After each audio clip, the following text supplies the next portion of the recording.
Hello friends, law lecture में आप सब लोगों का स्वागत है। आज हम लोग बात करने वाले हैं ह्यूमन राइट्स के बारे में। और ह्यूमन राइट्स में हम लोग देखेंगे American Convention on human rights. इससे पहले की वीडियो में हम लोगों ने बात करी थी European convention on human rights. अगर आप लोगों ने वो वीडियो नहीं देखी है तो डिस्क्रिप्शन बॉक्स में मैं लिंक दे दूंगी, आप लोग वहाँ से जाके देख सकते हैं। और इस वीडियो में हम लोग बात करने वाले हैं ACHR क्या है, पर्पस क्या है, प्रोटेक्टेड राइट्स क्या हैं, उसके बाद हम उस राइट्स पे किस तरीके से रिस्ट्रिक्शन है वो जानेंगे, मशीनरीज जानेंगे, डिफरेंसेस जानेंगे European convention and American Convention के बीच, और लास्ट वन में हम लोग जानेंगे ऑप्शनल प्रोटोकॉल। तो चलो शुरू करते हैं।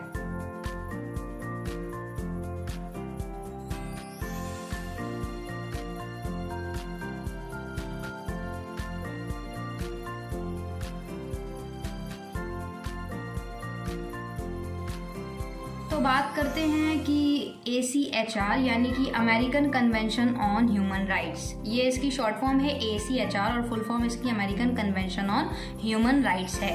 और इसे Pact of San Jose de Costa Rica भी कहा जाता है। और ये इंटरनेशनल ह्यूमन राइट्स के एक तरीके से इंस्ट्रूमेंट है।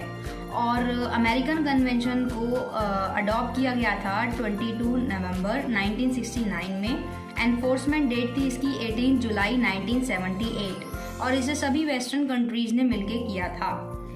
दूसरी बात, इसे protect the human rights of people of Organisation of American State. इसमें ह्यूमन राइट्स को, जो पीपल्स के ह्यूमन राइट्स हैं वो प्रोटेक्ट करेंगे जो अमेरिकन स्टेट यानी कि ऑर्गेनाइजेशन एक बना दी गई अमेरिकन स्टेट, या जिसे OAS के नाम से जाना जाता है। इसमें टोटल मेंबर हैं 32।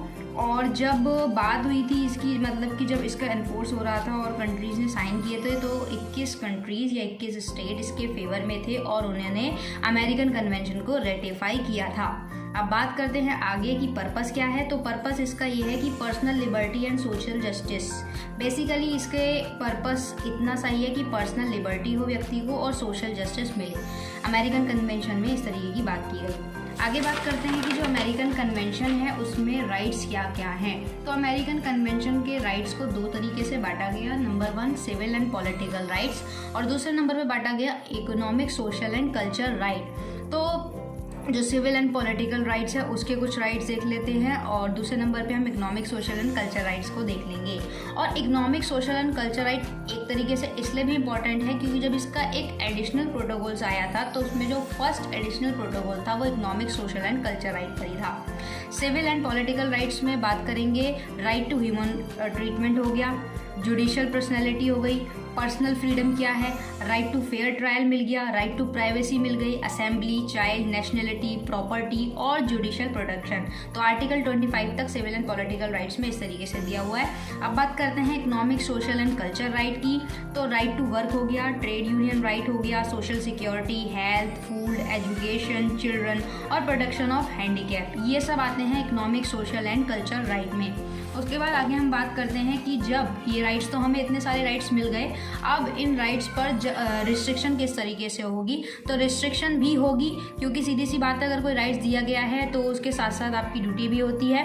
पर यहाँ पर रिस्ट्रिक्शन ये है कि जब ऐसी कभी सिचुएशन होगी जब स्टेट पे वॉर की सिचुएशन बन जाती है, या पब्लिक डेंजर, एमरजेंसी या सिक्योरिटी की सिचुएशन बन जाती है, उस टाइम पे ये जो राइट्स मिले हुए हैं वो सस्पेंड हो जाएंगे। तो ये इस पर रिस्ट्रिक्शन एक इम्पोज हो जाते हैं इन राइट्स के ऊपर।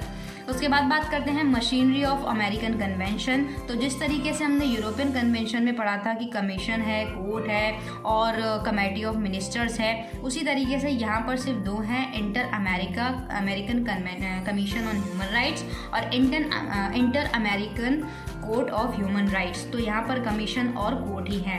तो अगर बात करें कमीशन ऑन ह्यूमन राइट्स की, तो जो अमेरिकन कमीशन है उसे quasi judicial, quasi political body establish हो गई थी, जो कि OAS के थ्रू हुई थी। OAS हम पहले जान चुके हैं, Organisation of American State, charter और अमेरिकन कन्वेंशन के थ्रू। इसमें टोटल 7 मेंबर होते हैं और इसमें पर्सन भी कर सकते हैं, एनजीओ भी पिटिशन डाल सकते हैं अपनी, और एनी मेंबर ऑफ स्टेट भी कर सकते हैं। अब बात करते हैं inter American court of human rights. तो उसके अंदर में क्या है, ये एक ऑटोनोमस जुडिशियल इंस्टीट्यूशन माना जाता है।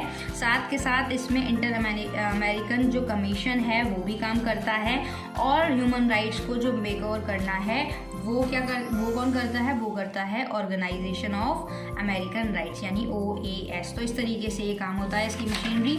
उसके बाद हम बात करते हैं कि भाई इस कोर्ट में कितने वो जजेस रहते हैं, तो इस कोर्ट में 7 जजेस रहते हैं। उसके बाद बात करते हैं differences between European convention and American convention. तो यूरोपियन कन्वेंशन जो है उसमें राइट की बात की गई, ड्यूटीज़ की इंडिविजुअल बात नहीं की गई, जबकि जो अमेरिकन कन्वेंशन है उसमें राइट्स के साथ साथ ड्यूटीज़ की भी बात कर दी जाती है।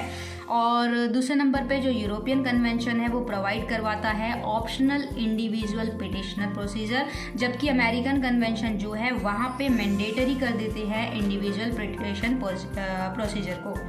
उसके बाद थर्ड नंबर पे जो यूरोपियन कन्वेंशन है वो डिसीजन ले लेता है अगेंस्ट अ स्टेट, ठीक है, उस कन्वेंशन में, जबकि डिसीजन ले सकता है, जबकि जो अमेरिकन कन्वेंशन है उसमें सिर्फ एक रिपोर्ट बना दी जाती है और अपना उस रिपोर्ट में एक ओपिनियन बता दिया जाता है।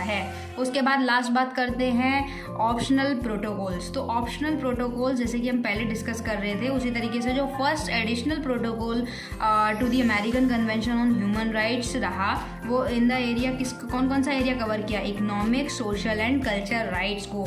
मोर कॉमनली नोन एज इस प्रोटोकॉल को सैन स्लैबडोर के नाम से भी जानते हैं। सैन स्लैबडोर, इसे ठीक से आई डोंट नो क्या प्रोनाउंस करते हैं, और इसे 17 नवंबर 1988 में किया गया था, और साइन इस पे हुए थे 22 नवंबर 1969 में, और इसकी जो लोकेशन थी वो थी सैन जोस कोस्टा रिका। हमने पहले पढ़ा था Pact of San Jose Costa Rica. तो ये जो एडिशनल प्रोटोकॉल है ये एक तरीके से वहाँ पे आप बोल सकते हैं कि कन्वेंशन का एक इंस्ट्रूमेंट है।